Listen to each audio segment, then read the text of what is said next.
नमस्कार। बेबाक लाइव में आज एक विशेष कार्यक्रम में आप सबों का स्वागत है।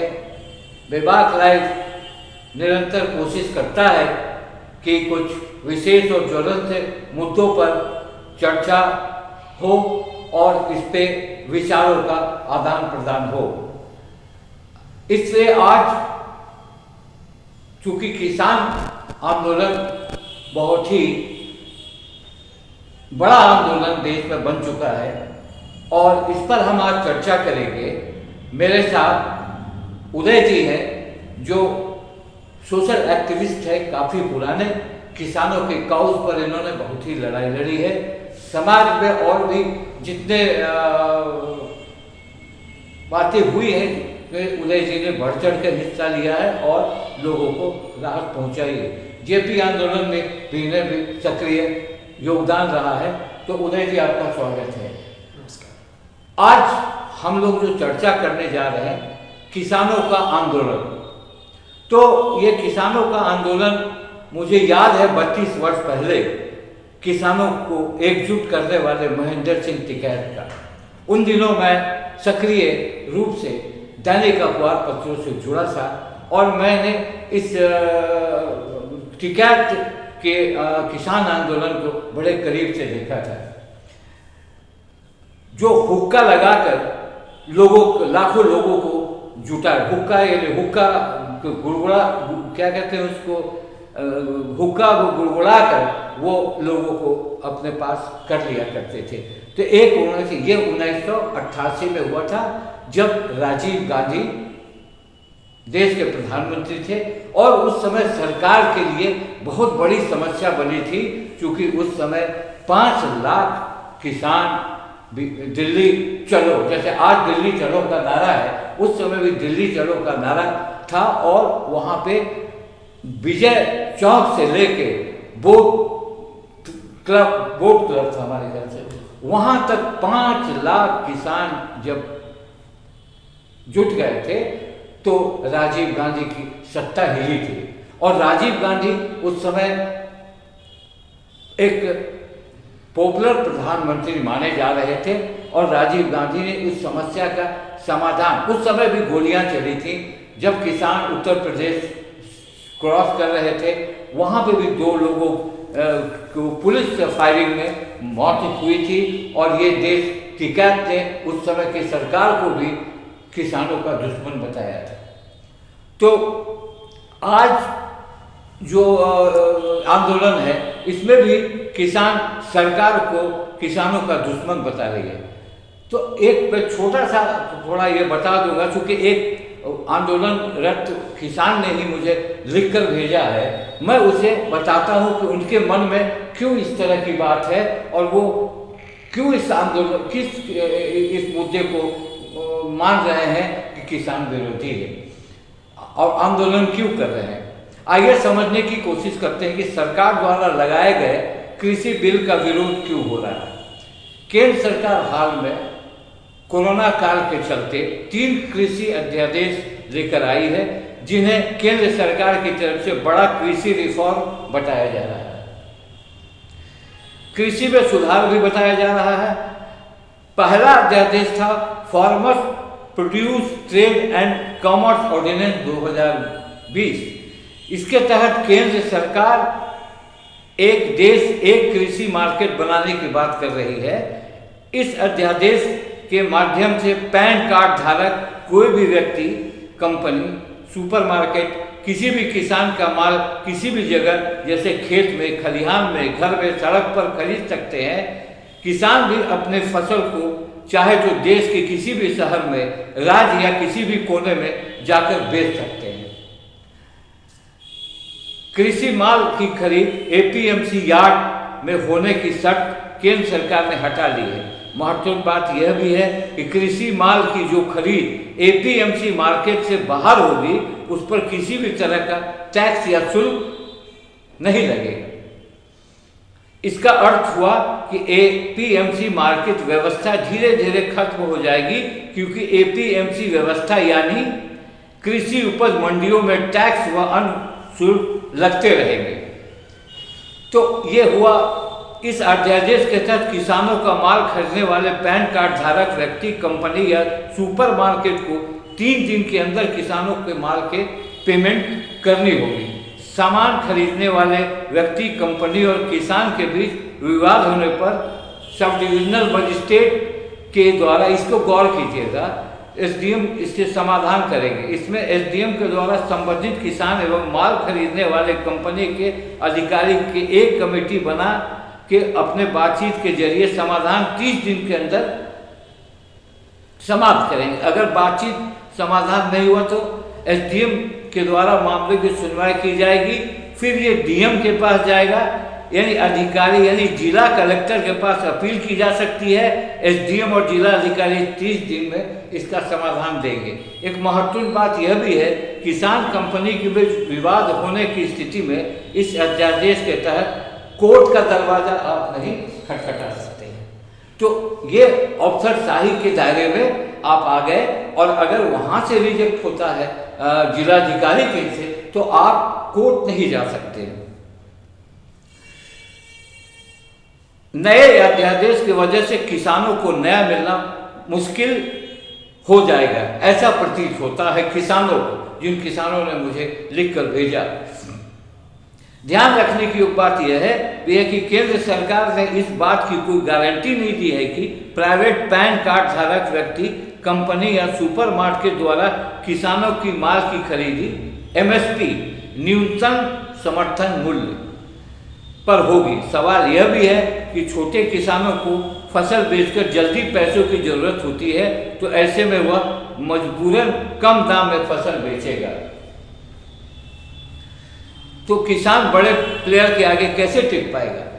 तो ये है, कानून के अनुसार एपीएमसी मंडियों का कंट्रोल किसानों के पास होना चाहिए, लेकिन वहाँ के व्यापारियों ने के गिरोह बना के किसानों को लूटना शुरू कर दिया है और कर देंगे।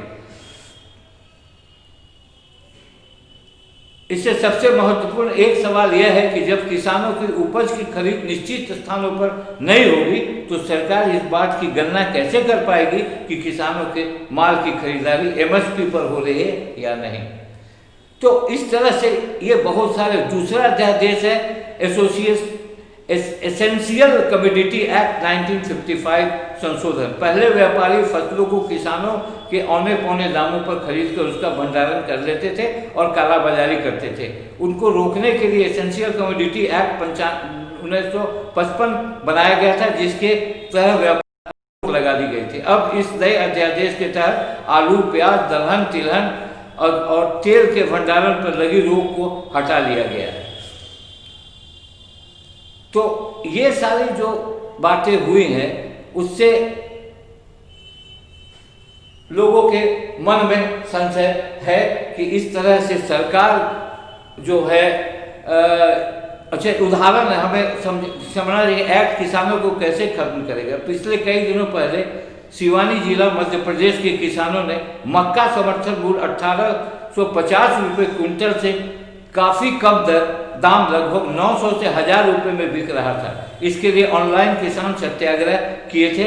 इसके बावजूद भी केंद्र सरकार ने किसानों को राहत देते हुए मक्का से संबंधित बड़ी कंपनियों को विदेश से 5 लाख मीट्रिक टन मक्का आयात करने की छूट दी थी। तो इन सारी बातों के बाद जब ये जो अध्यादेश बने हैं, इन सारे अध्यादेश को जब हम देखते हैं, तो किसानों के मन में कुछ संशय, कुछ डर, कुछ असुरक्षा की भावना दिखती है। आप क्या कहते हैं उदय जी? एक तो ये जो अध्यादेश था, अब तो ये कानून बन गया है, अब अध्यादेश रहा नहीं।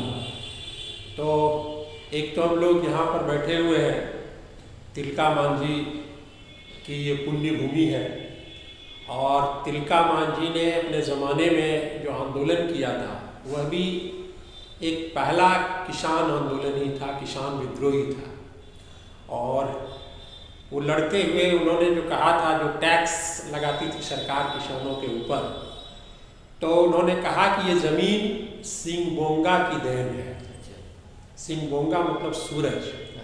बहुत वैज्ञानिक बात उन्होंने कही थी कि ये धरती सिंगबोंगा की देन है, इसमें दूसरा टैक्स लेने वाला कौन है? यानी ये जो ज़मीन है, ये पानी है, ये प्राकृतिक संसाधन है। तो ये जो प्राकृतिक संसाधन है, तो इस पर आम आदमी का ये हक है। और जो स्टेट इंटरवेंशन है, स्टेट इसको अपने कब्जे में ले करके एक तरह से जिसको कहते हैं कि मुनाफे के लायक इसको बनाता है। और जो किसानों को अभी जो सबसे बड़ी आशंका है वो है कॉरपोरेट के आ जाने का, कॉरपोरेट के हाथ में ज़मीन चले जाने का। और लोगों ने, जो पुराने लोग हैं, उनको पता है कि किस तरह से जब लोग ज़मीन का टैक्स नहीं दे पाते थे ज़मींदार को, तो उनकी ज़मीन छीन ली जाती थी, बहुत ज़्यादा टैक्स होता था। तो ये पूरा मामला जो है खेती किसानी का, ऊपर से देखने में लगता है कि ये एमएसपी का मामला है, कुछ बिजली बिल का मामला है, तो ब्याज का मामला है। हाँ, तो ये मामला केवल इतना नहीं है। ये किसान आंदोलन, किसानों की जो दृष्टि है वो उससे कहीं ज़्यादा है। सबसे बड़ी बात है कि जो जिस समय हमको आज़ादी मिली थी, उस समय जीडीपी में कृषि का योगदान काफ़ी था, लगभग 52% के करीब, और अब वो घट करके 15% के करीब रह गया है।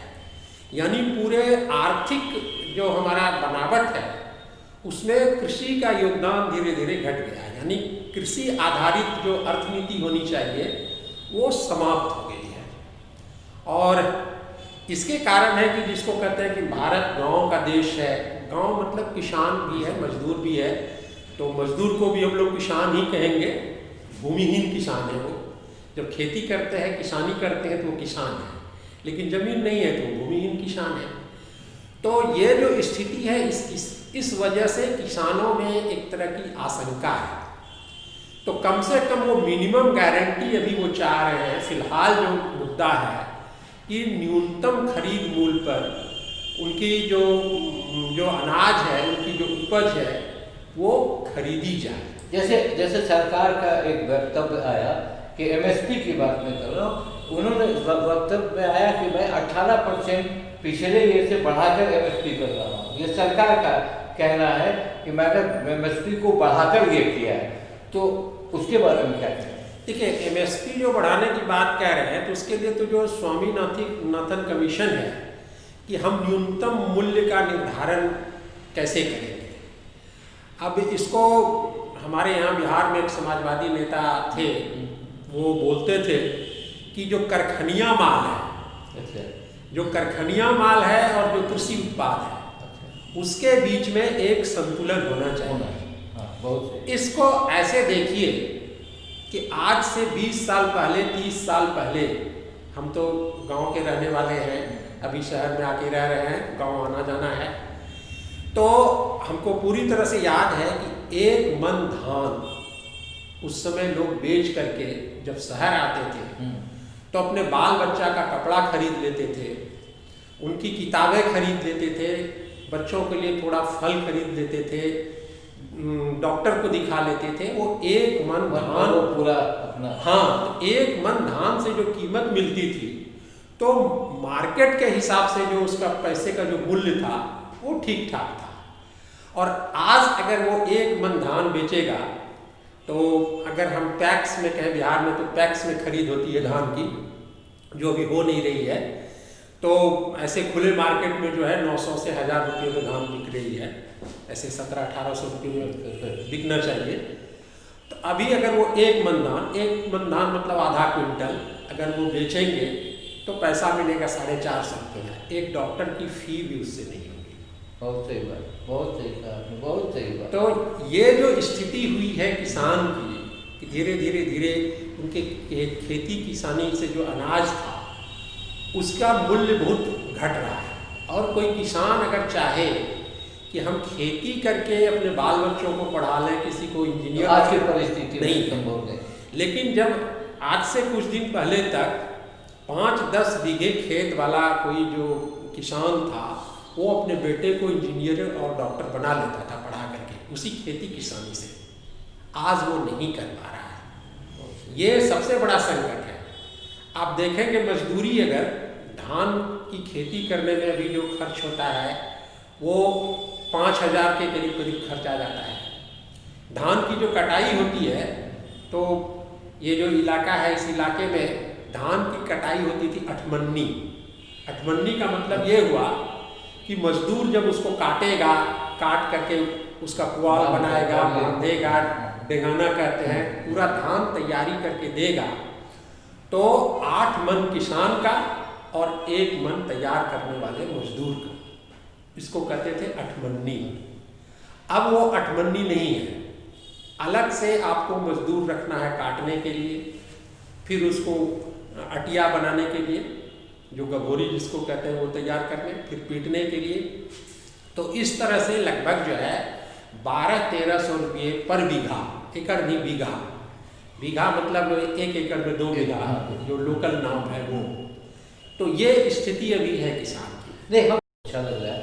हमें ये कहने का मतलब है कि पूरे भारत में जो पॉलिटिकल सिस्टम है, लोगों का ध्यान किसान पर ही रहता है कि किसान, आप बीच में देख रहे होंगे हर एक दल के लोग किसानों के प्रति बहुत मेहरबान और किसानों को भुनाने की पूरी कवायद, सरकार उसी का फायदा उठाकर एक नया अध्यादेश। आप ये बताएं कि मैंने अभी जिक्र किया था कि ये आंदोलन किसानों का 1988 में जो हुआ था महेंद्र सिंह टिकैत के नेतृत्व में, उसमें भी जो सरकार के प्रति आक्रोश था, उसमें भी ऐसा लगता था कि सरकार उनके पक्ष की बात नहीं कर रही है, किसान सड़कों पे उमड़ गए थे। और आज भी जो नरेंद्र मोदी जी की सरकार है, उस सरकार में जिस तरह अध्यादेशों का खेल हुआ, जिस तरह से मुझे लगता है कि कुछ प्रैक्टिकल नहीं है वो चीज़, जो कि हम सोचते हैं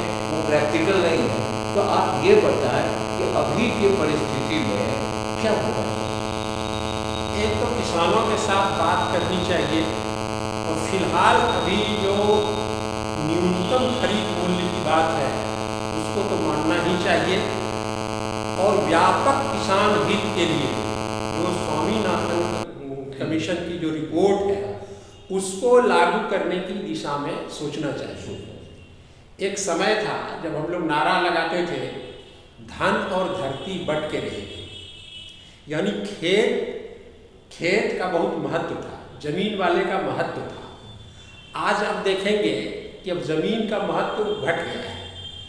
कोई गांव का कोई लड़का अगर पढ़ता था, पढ़ के नौकरी कर लिया, कहीं दरोगा हो गया, कलर्क हो गया, कोई IAS ही बन गया, तो वहाँ वो पैसा इकट्ठा करके नौकरी से अपना गांव में जमीन खरीदता था। हाँ, आज अब देखेंगे कि कोई नौकरी पेशा वाला आदमी गांव में जमीन खरीदने की कोशिश नहीं करता है। इसलिए नहीं करता है कि वो घाटे का सौदा हो गया, वो दूसरे जगह वो अपने पैसे का इन्वेस्ट करता है। ये एक बात है। और इस बात से मुझे लगता है किसान अभी भी उसी बदहाली में है जो हम लोगों ने बहुत पहले देखा। मुझे नहीं लगता कि किसान सुखमय जीवन जीते हैं, इतना मेहनत करके बीज रोपना, दौनी करना, जितनी भी पाप ये है, और वो आपको देते हैं। लेकिन पहले भी मुझे याद है कि अगर मैंने मेहनत की, मैंने श्रम दान किया, मैंने पैसा खर्च किया और किसी व्यक्ति ने उठा लिया 5 पे और 15 पे दे दिए, यानी 5-10% मुफ्त का उसको फायदा हुआ। तो अभी जो आंदोलन है, इस आंदोलन पर अब हम लोग चलते हैं कि अभी जो किसानों का जत्था कूच किया दिल्ली, जिस तरह से सरकार ने उस पर रोका उनको, जिस तरह से उस पर पानियों की बौछार हुई, लोगों को मन नहीं था कि इस पर कोई बातचीत हो, सरकार अपने रवैये पर अडिग थी। मगर किसानों के जोश को देखकर सरकार को सामने आना पड़ा और सरकार ने बातचीत शुरू की। अब बातचीत शुरू करने का क्या मकसद है? मुझे जो लगा, कल एक बैठक हुई, एक बैठक अमित शाह और JP नड्डा और पीयूष गोयल के साथ हुई। दूसरी बैठक कल विज्ञान भवन में हुई, जिसमें कृषि मंत्री, वाणिज्य मंत्री, कृषि राज्य मंत्री, इन लोगों ने किसानों से बात की, उनका कोई फलाफल नहीं निकला। तो मुझे लगता है कि अभी वो जो मंत्रियों का समूह है, मंत्रिमंडल का, वो सारी रिपोर्ट प्रधानमंत्री को देंगे कि भैया ये स्थिति है, इसका पॉलिटिकल फॉल ये हो सकता है, इसका ये असर हो सकता है, आप इस पर ये सोच सकते हैं। तो अभी समाधान का मुझे रास्ता नहीं दिखता है, क्योंकि किसान एक तरीके से अडिग है कि इस बिल को निरस्त करने का मामला। मगर अभी थोड़ी देर पहले महेंद्र सिंह टिकैत के पुत्र राजेश टिकैत ने जो बात कही, उससे लगा कि रास्ते पर कुछ समझौते की बात है। उनका कहना था कि बिजली बिल को पूरे देश में समान कीजिए। उनका कहना था कि जो मेरा ब्याज दर है वो घटाइए। एमएसपी की बात उन्होंने की, उन पर एक कोई मापदंड बनाइए।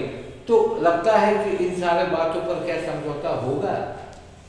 हमको लगता है कि किसानों का ये जो आंदोलन है, किसान उठ खड़े हुए, उन्होंने विरोध किया, यह एक देश का मुद्दा बन गया।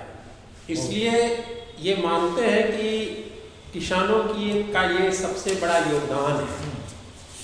जैसे कि आप देखेंगे मेधा पाटकर ने जिस तरह से नर्मदा बचाओ आंदोलन को जिस तरह से आगे बढ़ाया, ठीक है वो डैम बन गया, ऊंचाई नहीं घटी, लेकिन उस आंदोलन के जरिए जो विकास पर उन्होंने सवाल खड़ा किया, वो सवाल एक बड़ा सवाल बन गया।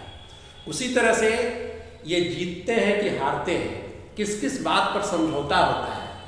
इससे ज़्यादा आगे की बात है कि किसान ने अपने को जो खेती किसानी है उसको मुद्दा बनाने में ये लोग सफल हुए हैं। और हमको लगता है कि कुछ न कुछ हल निकलेगा। थोड़ा सा सरकार को भी पीछे हटना पड़ेगा और थोड़ा सा जो किसान आंदोलन के जो नेता हैं उसको भी जो है कुछ थोड़ा पीछे हटना पड़ेगा। उसमें जो लेनिन की वो बात थी ना कि कुछ कदम आगे कुछ कदम पीछे की बात, तो वो हमको लगता है कि वो करनी पड़ेगी।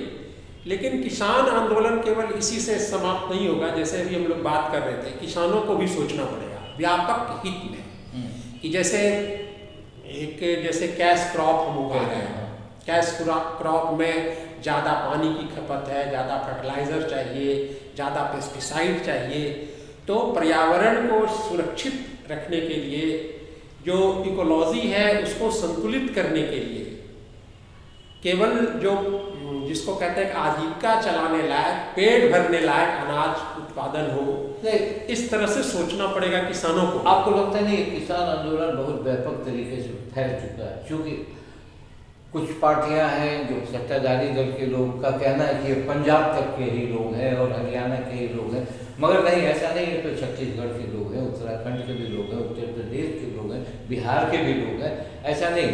तो हमारे बहुत सीनियर मित्र मत कहें, वो सीनियर गार्जियन रहे अशोक ठाकुर, जो संभवतः सुप्रीम कोर्ट में लॉयर भी रहे हैं और जर्नलिस्ट अपने समय भरे। उन्होंने अपने वॉल पर बहुत ही अच्छा चीज़ लिखा है। ये जो मुद्दा बनाया जा रहा है कि पंजाब का मामला, पंजाब के लोग टूट पड़े, तो उन्होंने जो अपने वॉल पर लिखा है, जो लोग कहते हैं कि सिर्फ पंजाब के लोगों को ही दिक्कत है, उन्हें बता दें कि आज़ादी के लिए फांसी पर चढ़ने वाले 121 में 93 पंजाबी थे। उम्र कैद काटने वाले 2626 लोगों में 2147 पंजाबी थे। तो अंग्रेज भी कह सकते थे कि जब बाकी देश समस्या नहीं है तो पंजाब के लोग को ज़्यादा दिक्कत क्यों?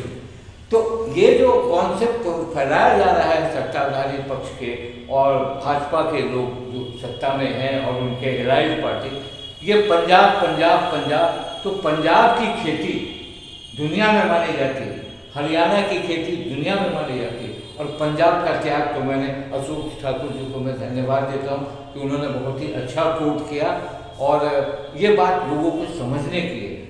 तो आपका कहना है कि थोड़ा तुम हटो, थोड़ा हम हटे, थोड़ा तुम करीब आओ, थोड़ा मैं करीब आऊँ, इसका समाधान तक हो जाएगा। सरकार के पास भी एक बड़ी परेशानी हो रही थी, अभी बंगाल में चुनाव होने वाला है, तो सरकार अगर ये आंदोलन का रुख तेज होता है तो तो बंगाल के चुनाव पर असर न पड़े, इसलिए सरकार को भी अब सोचना पड़ेगा इस पॉइंट पर। तो ये जो पॉइंट आपको बताया, तो आप थोड़ा और विस्तृत बता दें कि आंदोलन का फलाफल तो आपने बताया, क्यों ऐसा हुआ, क्यों नहीं हर एक दल, मैं सिर्फ भाजपा की बात नहीं करता हूँ, चाहे वो कांग्रेस हो चाहे और भी हो, किसी ने किसानों के प्रति वो चीज़ नहीं दिखाई जो दिखानी चाहिए। सिर्फ हम लोगों ने बचपन में पढ़ा कि इतने % लोग गांव में बसते हैं और हम लोग शहर में बसते हैं, मगर किसानों की बदहाली अभी तक वही है। सरकार अपने हिसाब से काम करती है, सरकार अपने फायदे की बात सोचती है, और ये सब जो MSP और ई-मार्केटिंग, ये सारा चीज़ अभी किसानों के दिमाग में जाने में बहुत समय लगेगा। तो आप ये बताएं। देखिए, एक तो ये दल से आगे की बातें हैं। ऐसा नहीं कि जब कांग्रेस का शासन था तो किसानों की स्थिति बहुत अच्छी हो गई थी। हाँ, धीरे धीरे खराब होते गया। लेकिन सही बात यह है कि हम लोगों ने गांधी का रास्ता छोड़ दिया। गांधी जी ने जो रास्ता सुझाया था देश के विकास का, सच्चाई ये है कि नेहरू जी ने उससे इनकार कर दिया।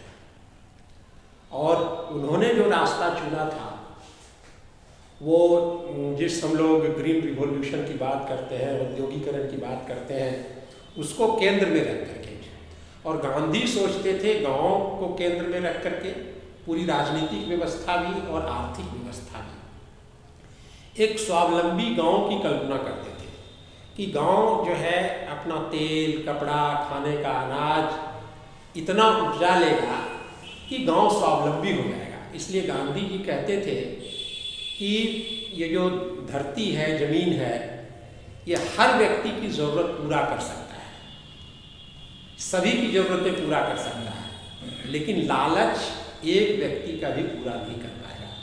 तो ये जो लालच जिसको कहते हैं, और चाहिए और चाहिए और चाहिए, तो इसमें पूरी दुनिया की अर्थनीति के साथ भी कम्पीट करना है। बहुत सारे कारण हैं कि दुनिया एक तरफ जा रहा है, आप अकेले नहीं जा सकते हैं। लेकिन गांधी की बात जब हम लोग करते हैं तो गांधी ने केवल भारत की ही बात नहीं सोची, उन्होंने पूरी मानवता की बात सोची है, विश्व सभ्यता की बात सोची है। और देख रहे हैं कि ये जो वर्तमान विकास का ये जो मॉडल है, ये धीरे धीरे किस तरह से जीव जंतु को खत्म कर रहा है। बहुत सारे जीव जंतु, पेड़ पौधे इस विकास के कारण खत्म हो रहे हैं। तो इस मनुष्य सभ्यता को बनाने के लिए, बचाने के लिए हम लोगों को एक जो रास्ता है वो हम लोगों को देखना पड़ेगा। जहाँ तक बात है कि वो जो हम लोग चर्चा कर रहे थे कि पंजाब के किसान लीड ले रहे हैं, आंदोलन कर रहे हैं, सिर्फ वही है।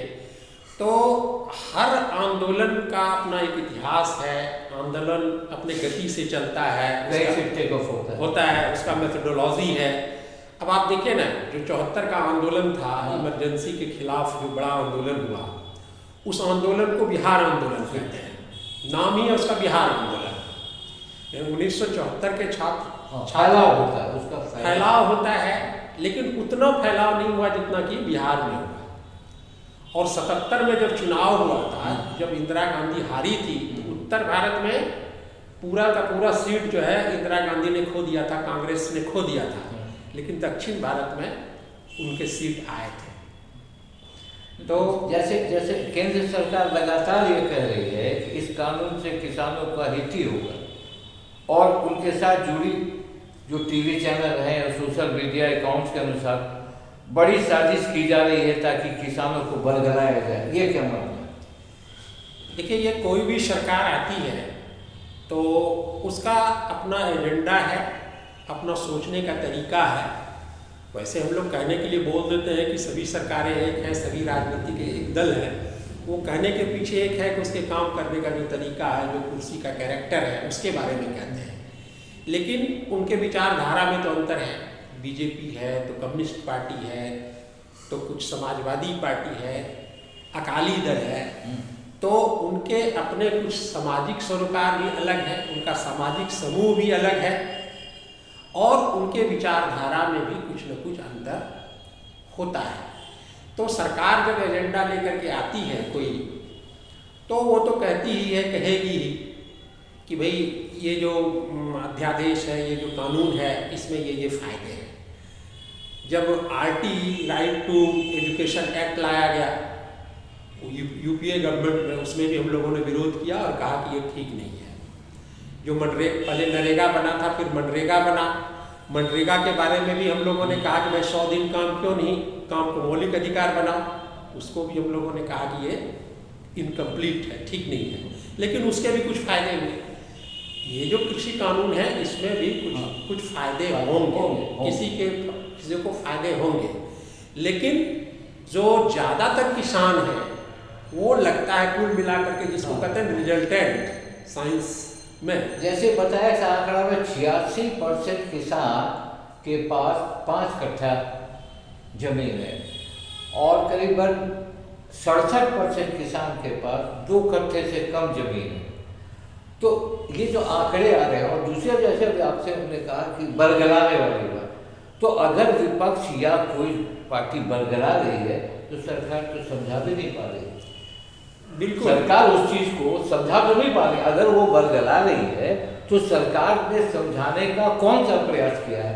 और अगर सरकार आज किसानों के साथ वार्ता कर रही है तो अब उनके पास है कि अब हम समझाने की कोशिश कर रहे हैं, वार्ता आज चलेगी कल चलेगी, तो ये मुझे नहीं लगता है बरगलाने। और किसान जो अगर कोई आंदोलन होता है तो आंदोलन में रहे, स्फूर्त होता है और लोग चढ़ पे लोग अनाज ला के वहाँ पे खाना बनाना और सबको खाना खिलाना, ये एक उत्साह जब आता है, ये तब आता है जब do और die की स्थिति होती है। और डार्विन का जो सिद्धांत है सर्वाइवल ऑफ फिटेस्ट, तो ये हमें मुझे लगता है कि किसानों के पास डार्विन का ये स्टोरी सर्वाइवल ऑफ फिटेस्ट की बात चल रही है। देखिए, किसान अर्थशास्त्री भी है, विचारक भी है, दार्शनिक भी है। हम लोग हैं, हम लोग उसका शास्त्र बनाते हैं, लेकिन हम ज्ञान कहाँ से लेते हैं? हम ज्ञान लेते हैं उसी जमीनी लोगों से। अब देखिए, उदाहरण के तौर पर आज जो गायनेकोलॉजिस्ट हैं, कहते हैं कि हम गायनेकोलॉजिस्ट हैं, प्रसव कराते हैं महिलाओं का, और उसके पहले गांव की हजारों साल पहले नानी दादी को मनुष्य का जो एनाटॉमी है, जो स्त्री का एनाटॉमी है, वो पता था कि बच्चा का जन्म कैसे होता है। उसने कहीं मेडिकल कॉलेज में पढ़ाई नहीं थी। हल्दी को खाना चाहिए, किसी कृषि वैज्ञानिक ने नहीं बताया था, किसी न्यूट्रिशन स्पेशलिस्ट ने नहीं बताया था। अनुभव से लोगों ने जाना कि ये हल्दी खाने की चीज़ है। इसलिए ये जो किसान है, किसान को ये बताने की ज़रूरत नहीं है कि ये क्या फ़ायदे में है, क्या उसके हानि में है। किसान अर्थशास्त्री है, इसलिए बोले कि वो अपने सालों भर एक बजट बनाता है, उस बजट के हिसाब से चलता है, कौन सा बजट घाटे का है, क्या लोन लेना है। तो किसान के पास, किसान का मतलब ये कि जो लोग हैं, आम लोग, आम लोगों के बुद्धि से, आम लोगों से ही ये सब कुछ चल रहा है। हम कुछ जो पढ़े लिखे लोग हैं, जो हम लोग शास्त्रीय बातें करते हैं, उनका ज्ञान भी वहीं से आता है।